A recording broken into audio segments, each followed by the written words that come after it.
Hello friends, मैं मिथिलेश कुमार आपका स्वागत करता हूं। तो हम लोग स्टडी कर रहे हैं ट्रैक्शन सिस्टम। तो आपका यूनिट 5 जो रनिंग है, ठीक है। तो इसमें मैं एक चीज़ बोलना चाहूँगा कि जो आपका पहला टॉपिक है वो है types of motor used in traction, ठीक है। And statics and future of features of traction motor.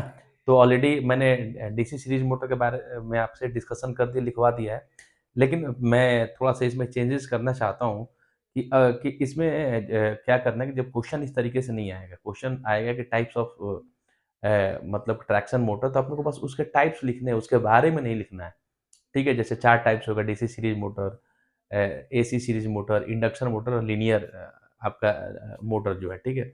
अगर 1 बाय 1 करके सबके बारे में हम लोग लिखना चालू कर देंगे तो पूरा 3-4 घंटे उसी में निकल जाएँगे, ठीक है? तो मैंने सिलेबस फिर से रिव्यू किया है, तो क्वेश्चंस जो आएगा तो उसमें ओनली आपको टाइप्स लिखने हैं, उसका कैरेक्टरिस्टिक्स एंड जो क्या-क्या है, कैरेक्टरिस्टिक्स क्या है, इसका फीचर्स क्या है, उसके बारे में हम लिखना है, ठीक है? अगर 6 या 8 नंबर का क्वेश्चन आता है, तो कंप्लीट है, क्योंकि अगर एक-एक लेके हम लोग बैठेंगे, ठीक है? तो पहले सीरीज मोटर के बारे में लिखे, इंडक्शन के बारे में लिखे, क्लियर, सिंगल फेज एसी के बारे में, लीनियर के बारे में, तो इसको लिखने में आपको बहुत ज़्यादा टाइम वेस्ट हो जाएगा। It is not a part of traction. अपने को बस नाम जानना है, वो कौन-कौन सी मोटर यूज़ होती है, ठीक है? और यूज़ होती है तो उसका क्यों यूज़ होती है, उसका फीचर्स क्या है, स्टैटिक्स उसका क्या है, ठीक है? तो उसके बारे में स्टडी हम लोग डिस्कस करेंगे। नॉलेज के लिए मैं इसमें वीडियो बाद में ज़रूर डाल दूँगा, ठीक है? कि आपकी एसी सीरीज़ मोटर क्या होती है, ठीक है? आपकी इंडक्शन मोटर क्या होती है 3 फेज़ की, या लीनियर मोटर क्या होती है। लेकिन अब अभी अपने सिलेबस के अकॉर्डिंग अपन क्या करेंगे कि बस क्वेश्चन जैसे ही आएगा तो अपन उसमें लिखेंगे कि टाइप्स ऑफ ट्रैक्शन मोटर में चारों ट्रैक्शन मोटर के बारे में लिख देंगे। उसका फीचर्स एंड कैरेक्टरिस्टिक्स जो मैं अभी आपको बताने जा रहा हूँ, इसके बारे में डिटेल में कर देंगे। तो 6, 8, 10 नंबर का क्वेश्चन आपका सॉल्व हो जाएगा, ठीक है? 1 बाय 1 करके हम लोग अगर सबके बारे में लिखने चलोगे, तो ठीक है, तो मालूम चला कि एक ही क्वेश्चन में आपका पूरा टाइम चला गया, और वैसे लिखना भी नहीं है। ठीक है, वैसे लिखना भी नहीं है, और ओनली अपने से पूछेगा कि कितने तरीके का मोटर जो है वो ट्रैक्शन सिस्टम में यूज़ होता है, ठीक है? तो उस मोटर का नाम देना है, इसका फीचर्स एंड कैरेक्टरिस्टिक्स के बारे में अपने को बताना है, ठीक है? तो देखिए ये टॉपिक है characteristics and feature of traction motor, ठीक है? ये कंबाइंड फीचर्स है। जितने भी ट्रैक्शन मोटर जो यूज़ हो रहे हैं, जैसे DC series motor, AC single AC phase motor, ठीक है? AC series motor, induction motor या लीनियर मोटर, ठीक है? तो सबका कंबाइंड फीचर्स एंड कैरेक्टरिस्टिक्स है, क्यों यूज़ होता है, ठीक है? इसका क्या यूज़ है, ठीक है? तो इस तरीके से आपको सबसे पहले क्या लिखना है, चारों मोटर के बारे का नाम लिख देना है, एंड देन इसके ये लिख देना है कि ये इसका कैरेक्टरिस्टिक्स एंड फीचर्स है, ठीक है? तो देखिए यहाँ पे कि जो ट्रैक्शन में जो भी मोटर यूज़ होती है, जो 4 तरीके की मोटर यूज़, उनका कंबाइंड फीचर्स यहाँ पे है, और कंबाइंड यहाँ पे कैरेक्टरिस्टिक्स है, ठीक है? कि चाहे वो डीसी सीरीज मोटर हो, एसी सीरीज मोटर हो, ठीक है? इंडक्शन मोटर हो, क्लियर है? तो देखिए यहाँ पे इनका मैकेनिकल फीचर क्या है, एक 1 बाय 1 करके सबके बारे में मैं थोड़ा-थोड़ा पॉइंट लिखवा दूँगा, ठीक है? कि रोबस्टनेस होता है, ठीक है? इनका साइज़ स्मॉल होता है, कंप्लीटली इनक्लोज़ होता है, ठीक है? इनका मिनिमम वेट होता है और हाई एफिशिएंसी होती है, ठीक है? कि ऐसा नहीं कि इनका साइज़ बहुत ज़्यादा बड़ा हो, कंप्लीटली मतलब कि क्या होता है, इनक्लोज़ होता है। आप मोटर कभी भी देखना कि ट्रैक्शन मोटर कंप्लीटली क्या होती है कि उनका बाहरी आवरण होता है, ठीक है? मेटल से पूरा क्या होता है कि वो पूरा क्लोज़ होता है, ठीक है? इनका जो वेट होता है काफ़ी ज़्यादा कम होता है, और एफिशिएंसी बहुत ज़्यादा क्या होती है, हाई होती है, ठीक है? उसी तरीके से देखेंगे यहाँ पे कैरेक्टरिस्टिक्स ऑफ ट्रैक्शन मोटर, कि ट्रैक्शन मोटर की क्या-क्या कैरेक्टरिस्टिक्स है, ठीक है? तो इसमें देखिए इसकी इस तरह से एग्जाम में पूछता है, तो इसी तरीके से आपको पॉइंट्स आपको क्या करेंगे, लिखने पड़ेंगे, ठीक है? इसी तरीके से आपके पॉइंट्स लिखने पड़ेंगे, ठीक है? कि statics of traction motor, suitable speed torque static होती है इनकी, हाई ओवरलोड कैपेसिटी है इसकी स्टैटिक्स, ठीक है? पैरेलल ऑपरेशन कर सकते हैं हम लोग, ठीक है?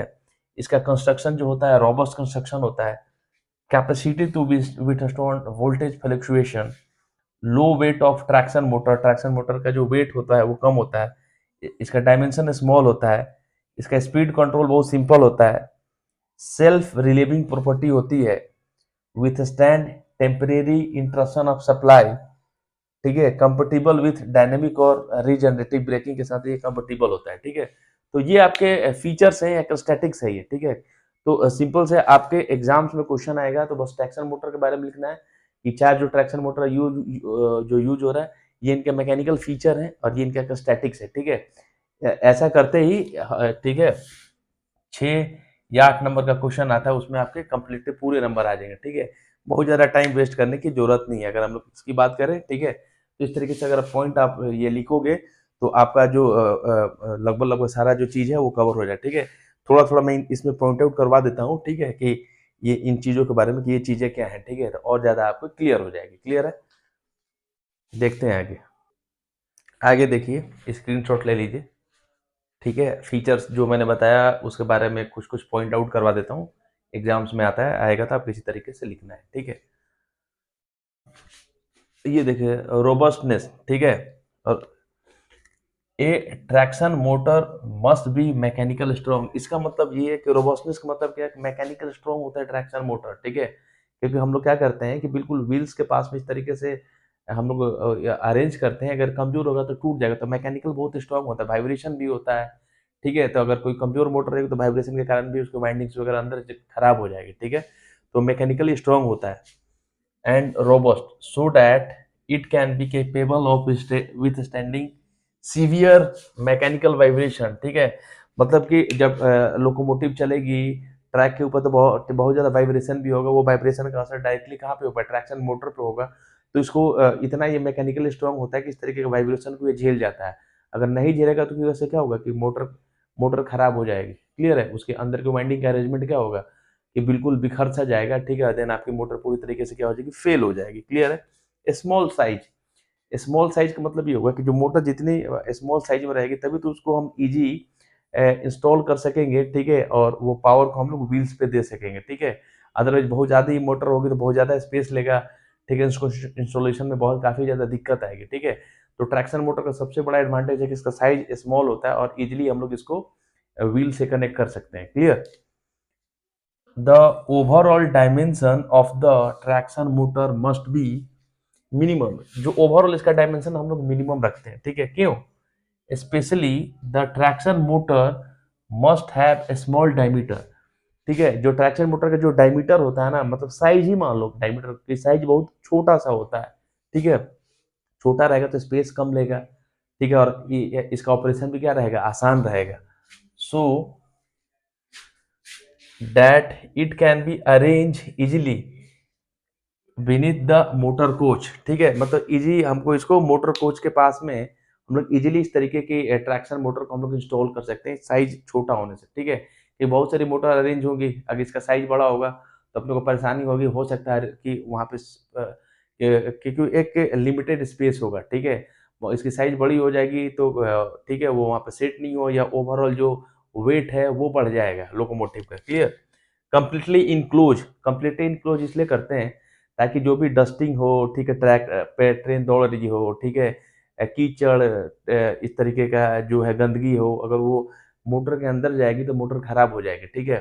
तो हम लोग कंप्लीटली उसको इनक्लोज करते हैं, या पानी वानी किसी भी कोई भी चीज़ है तो उसका कोई भी चीज़ जाएगी तो उसका आउटर बॉडी पे ही जाएगी, उसके जो इंटरनल पार्ट में कोई भी ऐसा चीज़ नहीं जाएगी। इसलिए हम लोग उसको क्या करते हैं, कंप्लीटली बंद करके रखते हैं। कंप्लीटली बंद रहेगा तो अंदर के अरेंजमेंट्स पे, मोटर्स के अंदर जो वाइंडिंग्स होती है उस पे कोई भी मतलब कि इफेक्ट नहीं आएगा, ठीक है। Completely enclose the traction motor should should be completely enclose type, ठीक है। जो ट्रैक्शन मोटर है कंप्लीटली इनक्लोज टाइप का होता है।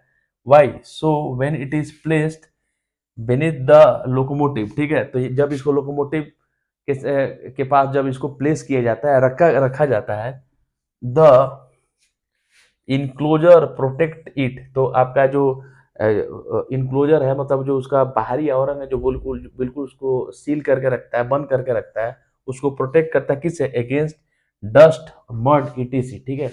डस्ट से, कीचड़ से, बहुत सारी चीजों से मोटर को बचाता है। मिनिमम वेट, ठीक है, साइज स्मॉल होगा तो वेट भी मिनिमम होगा। The traction motor must have minimum weight so the weight of the locomotive will be decreases, ठीक है। मतलब लोकोमोटिव के अंदर ही सारा अरेंजमेंट होता है, ठीक है। तो जब मोटर का जो वेट होगा वो कम होगा तो ओवरऑल जो लोकोमोटिव का भी वेट कम होगा, उस तरीके से अपने जो रेल है, ठीक है, उस पे जो अपना वियरिंग है वो कम से कम पड़ेगा, ठीक है, स्ट्रेस कम आएगा। High efficiency, the traction motor should have high mechanical and electrical efficiency, ठीक है। कि जब भी ट्रैक्शन मोटर की एफिशिएंसी काफ़ी ज़्यादा हाई होती है, एफिशिएंसी तभी हाई होगी जब लॉसेस अपने क्या होंगे, कम हो जाएँगे। जब लॉसेस कम हो गए तो एफिशिएंसी अपनी क्या हो जाएगी, इंक्रीज़ हो जाएगी, ठीक है? क्यों? इट हैज़ लो लॉसेस, ठीक है? तो ये सिंपल सा आपका फीचर्स था कि कौन-कौन से फीचर्स होते हैं, ठीक है, ट्रैक्शन के अंदर, ठीक है? तो अभी हम लोग ने फीचर्स के बारे में देख लिया, ठीक है? अब नेक्स्ट वीडियो में हम लोग देखेंगे कि ठीक है, कि इसके कौन-कौन से कैरेक्टरिस्टिक्स हैं ट्रैक्शन मोटर के लिए, ठीक है? तो नेक्स्ट वीडियो में मैं लेके आऊँगा कैरेक्टरिस्टिक्स ऑफ ट्रैक्शन मोटर। तब तक के लिए थैंक यू।